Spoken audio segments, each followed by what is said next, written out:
जी, कैसी शक्ल बिगाड़ रखी है तुमने। क्या मेरे वियोग में खाना पीना तक छोड़ दिया है? सुमन ने संजीव के चेहरे पर नजरें गड़ा कर पूछा। क्या करूं सुमन, जब से तुम मायके आई हो मुझे कुछ भी अच्छा नहीं लगता। न घर में जी लगता है न बाहर। मायूसी से संजीव फुसफुसाया। बहुत दिनों से तुम्हारा प्यार नहीं मिला है। एक पप्पी दो न। पागल हो गए हो क्या? देख रहे हो कितने लोग हैं, यहाँ पप्पी मांग रहे हो। सुमन हाथ छुड़ाने का नाटक करती हुई बोली, घर चलो, जी भर कर प्यार कर लेना। बस एक, संजीव गिड़गिड़ाया। बड़े बेसब्र हो जी, चलो ले लो। तुम भी क्या याद रखोगे कि दिलदार बीवी से पाला पड़ा है? सुमन ने कहा। संजीव ने उसके गोरे गालों पर अपने होंठों की छाप छोड़ दी। सुमन ने साड़ी के पल्लू से अपना गाल रगड़ा और ठंडी सांस लेकर बोली, मेरा मन तुमसे लिपटने को बेकरार हो रहा है। बस अब सवारी पकड़ो और घर चलो। आज की रात फिर से हमारी सुहाग रात होगी।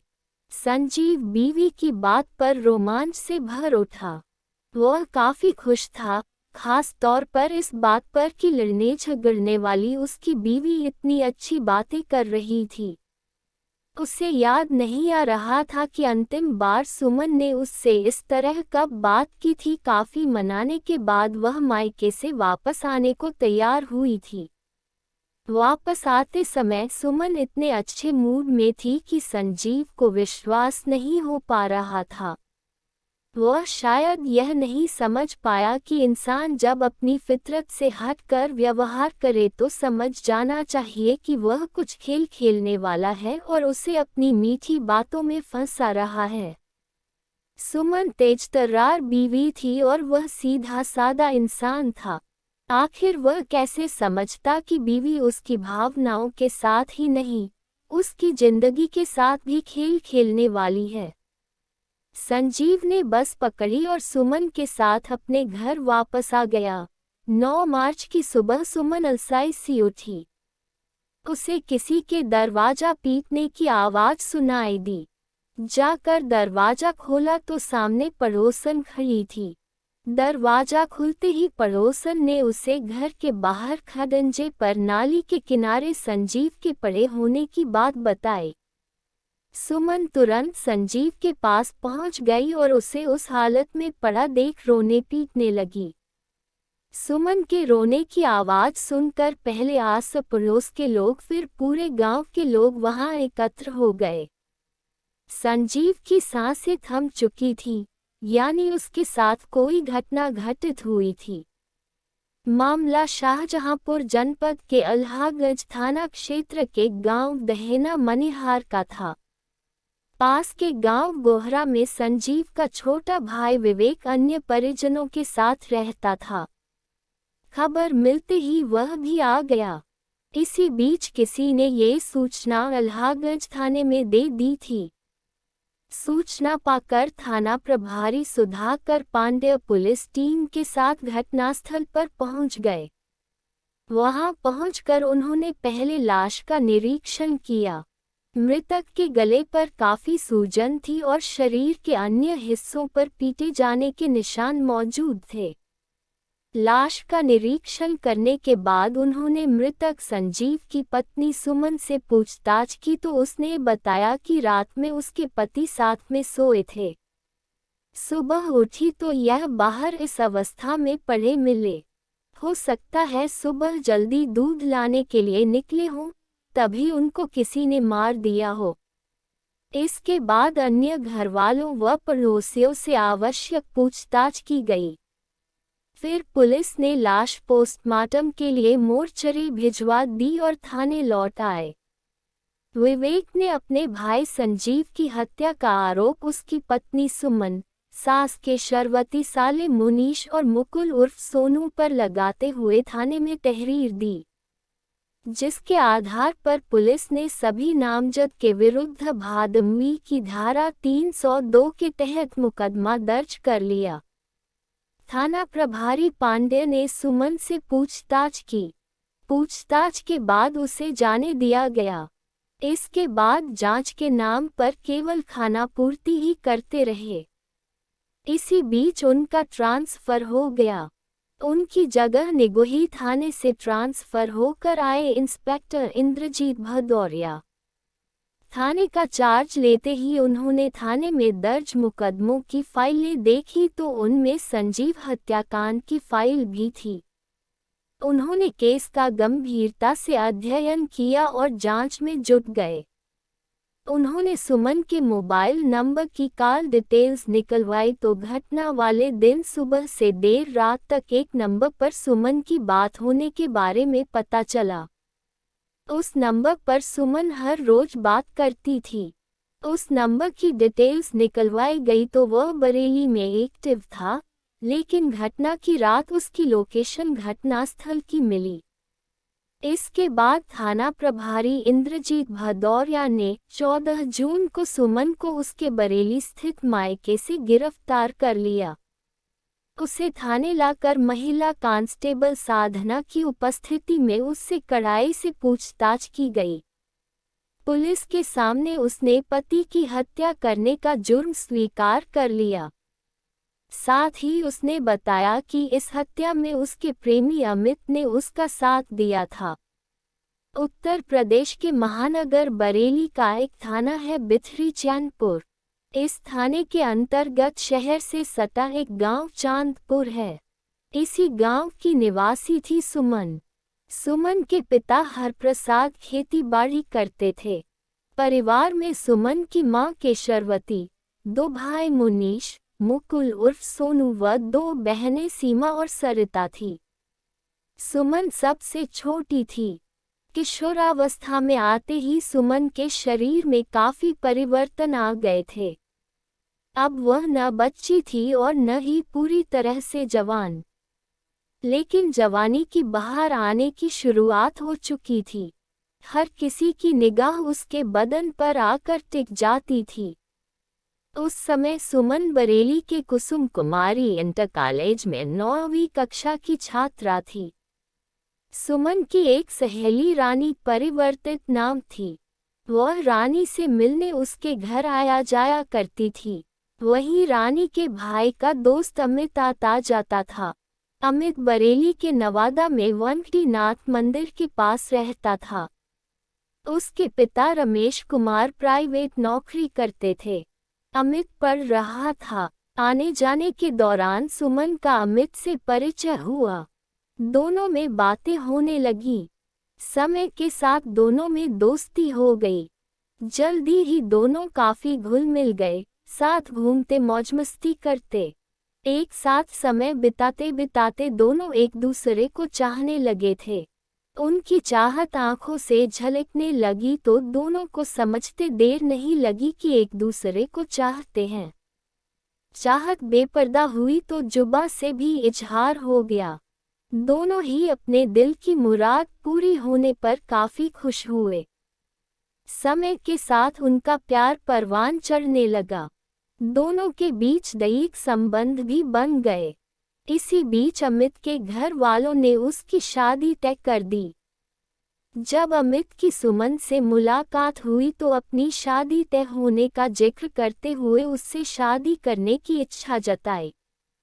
वह सुमन से प्यार करता था और शादी भी उसी से करना चाहता था। सुमन ने अमित की शादी करने की इच्छा को ये कहकर शादी करने से मना कर दिया कि वह दूसरी जाति से है। उसके भाइयों को पता चल गया तो वह शादी तो होने नहीं देंगे, साथ ही उसकी पढ़ाई भी बंद करा देंगे। सुमन का जवाब सुनकर अमित कुछ नहीं बोल सका।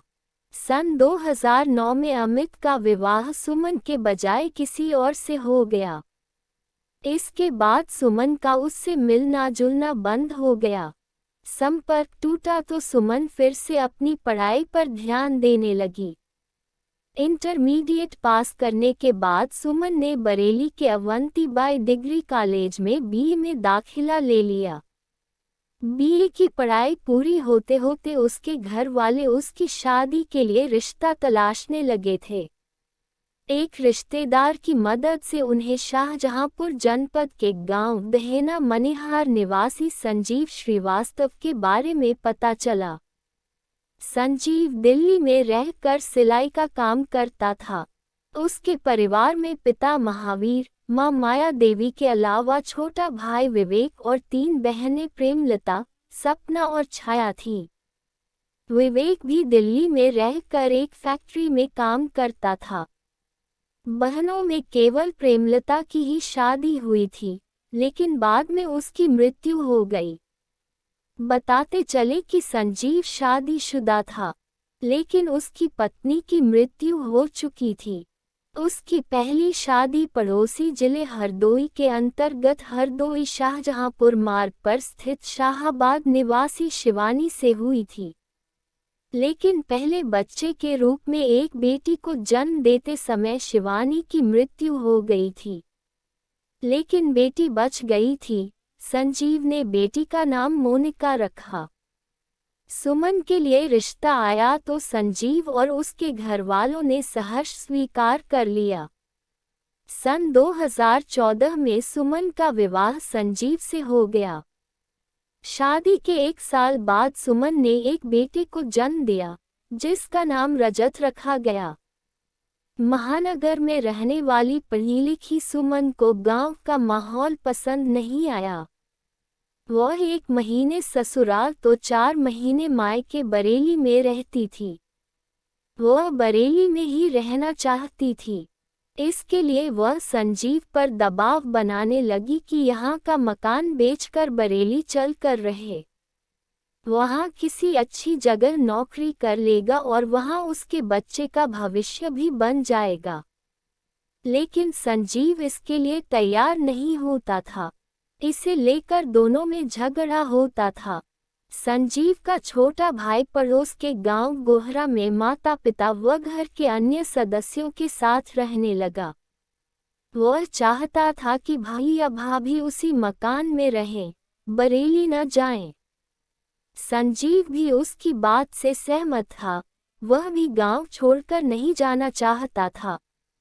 अपनी बात न मानते देख सुमन रोज घर में कलह करने लगी। वह इस हद तक पहुंच गई कि उसने अपनी सास की पिटाई कर दी। सौतेली बेटी मोनिका को भी बुरी तरह पीटा। उसकी गर्दन पर पैर रख कर जान से मारने की कोशिश की। गांव वालों ने किसी तरह बीच बचाव किया। उस समय संजीव और विवेक दोनों दिल्ली में थे। 2019 में सुमन ससुराल से बरेली चली आई और एक नर्सिंग कॉलेज में नौकरी करने लगी। अब वह वापस ससुराल जाने की इच्छुक नहीं थी। एक दिन ड्यूटी से आते समय डोहरा मोड़ पर उसे अमित मिल गया। दोनों अचानक एक दूसरे को सामने पाकर खुशी से खिल उठे। जिंदगी के इस मोड़ पर इस तरह अचानक हमारी मुलाकात होगी, ये तो मैंने कभी सोचा ही नहीं था। खुश होती हुई सुमन बोली। सोचा तो मैंने भी नहीं था सुमन, लेकिन दोबारा मिलना हमारी किस्मत में लिखा था तो मुलाकात हो गई। और बताओ, जिंदगी कैसी कट रही है? अमित की जिंदगी के पन्नों पर लिखी इबारत का कुछ हिस्सा जानने के उद्देश्य से सुमन ने पूछा। ये सुनकर अमित का मुस्कुराता चेहरा एकाएक मुरझा गया। बोला, क्या बताऊं, जिंदगी बस घुट-घुट कर कट रही है। क्यों शादी करके खुश नहीं हो? बीवी ख्याल नहीं रखती तुम्हारा? अमित की परेशानी जानने के उद्देश्य से सुमन ने पूछा। अरे पूछो मत, जीना हराम कर रखा है। उससे शादी करके तो जिंदगी और भी बदतर हो गई है। हर समय क्लेश करती है, बात बात में टोका-टाकी करती है। वह दुखी मन से बोला, तुम अपनी जिंदगी में खुश नहीं हो, मैं अपनी जिंदगी में खुश नहीं हूँ। मेरा पति गांव में रहता है। मैं उससे बरेली आकर रहने को कहती हूँ तो तैयार नहीं होता यहाँ आने के लिए। गांव में ही डेरा डाले पड़े हैं। इसे लेकर हमारे बीच झगड़ा होता है, मगर उस बंदे पर कोई असर नहीं होता।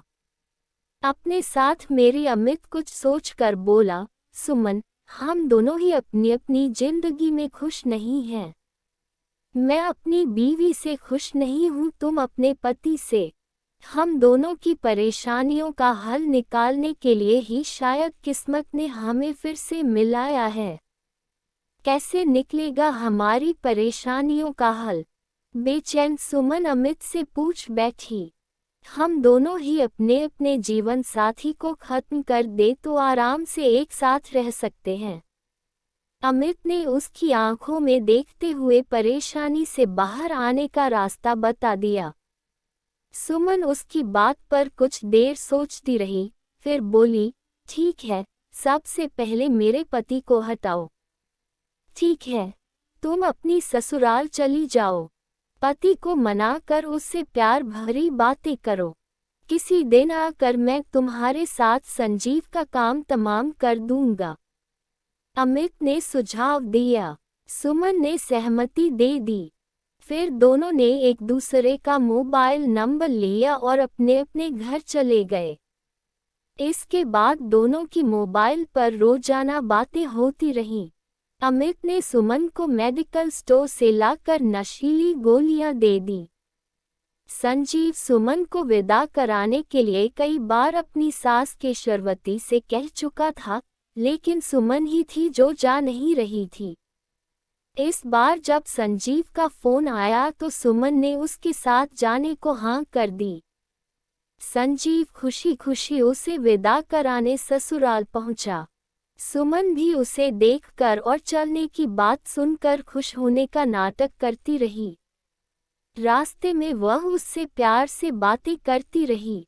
संजीव के पप्पी मांगने पर नाचन खरे दिखाने के बाद सुमन ने पप्पी दे दी। संजीव सुमन का ये रूप देखकर काफी खुश था, मगर उसकी यह खुशी कुछ दिनों की मेहमान है, उसे इसकी भनक तक नहीं थी। सुमन का त्रिया चरित्र वह भांप नहीं पाया था। सुमन संजीव के साथ ससुराल आ गई। 8 मार्च 2020 को सुमन अमित से सुबह से ही बात करने लगी कि कैसे क्या और कब करना है। फोन पर अमित उसे समझाता रहा कि रात को ही संजीव को ठिकाने लगा देना है। रात 9 बजे संजीव खेतों पर चला गया। रात 12 बजे के करीब वह घर लौटा। सुमन ने चाय बनाई और उसमें नशे की 2 गोलियां मिला दी और चाय संजीव को पीने के लिए दे दी। संजीव चाय पीने के बाद आधे घंटे में ही बेहोश होकर लुढ़क गया। तभी सुमन ने अमित को फोन करके संजीव के बेहोश होने की खबर दे दी। ये सुनते ही अमित बरेली से बाइक द्वारा सुमन के घर के लिए चल दिया। लगभग 3:30 बजे वह सुमन के गांव पहुंचा। उसने अपनी बाइक गांव के बाहर खड़ी की और पैदल उसके घर के बाहर पहुंचा। उसने दरवाजा खटखटाने के बजाय सुमन को फोन किया, जिसके बाद सुमन ने दरवाजा खोल दिया। अमित घर के अंदर आ गया। दोनों ने बेहोश संजीव को उठाकर आंगन में डाला। सुमन ने संजीव के पैर पकड़े तो अमित संजीव के मुंह पर तकिया रखकर दबाने लगा। संजीव छटपटाने लगा, लेकिन सुमन सख्ती से उसके पैर पकड़े रही। 10-12 मिनट तक तकिए से मुंह दबाने के बाद भी संजीव नहीं मरा तो दोनों ने उसका गला दबाकर हत्या कर दी। इसके बाद उसकी लाश को उठाकर घर के बाहर खड़ंजे पर नाली के किनारे डाल दिया। अमित नशे की बची गोलियां, सुमन का मोबाइल और सिम लेकर वापस बरेली चला गया। सुमन आराम से घर में लेट गई। सुबह पड़ोसन के बताने पर वह रोने का नाटक करने लगी, लेकिन उसका गुनाह छिप न सका, वह पकड़ी गई। सबूत मिटाने के उद्देश्य से लाश को घर से बाहर डाला गया था, इसलिए मुकदमे में धारा 201 और बढ़ा दी गई। सुमन से पूछताछ करने के बाद पुलिस ने उसे सक्षम न्यायालय में पेश किया, जहां से उसे जेल भेज दिया गया। इसके बाद थाना प्रभारी भदौरिया ने अमित की गिरफ्तारी करने के प्रयास किए तो वह तो हाथ नहीं आया, लेकिन हत्या में इस्तेमाल हुई उसकी बाइक जरूर बरामद हो गई। 22 जून 2020 को अमित ने न्यायालय में आत्मसमर्पण कर दिया तथा लिखे जाने तक दोनों हत्याभियुक्त जेल में थे।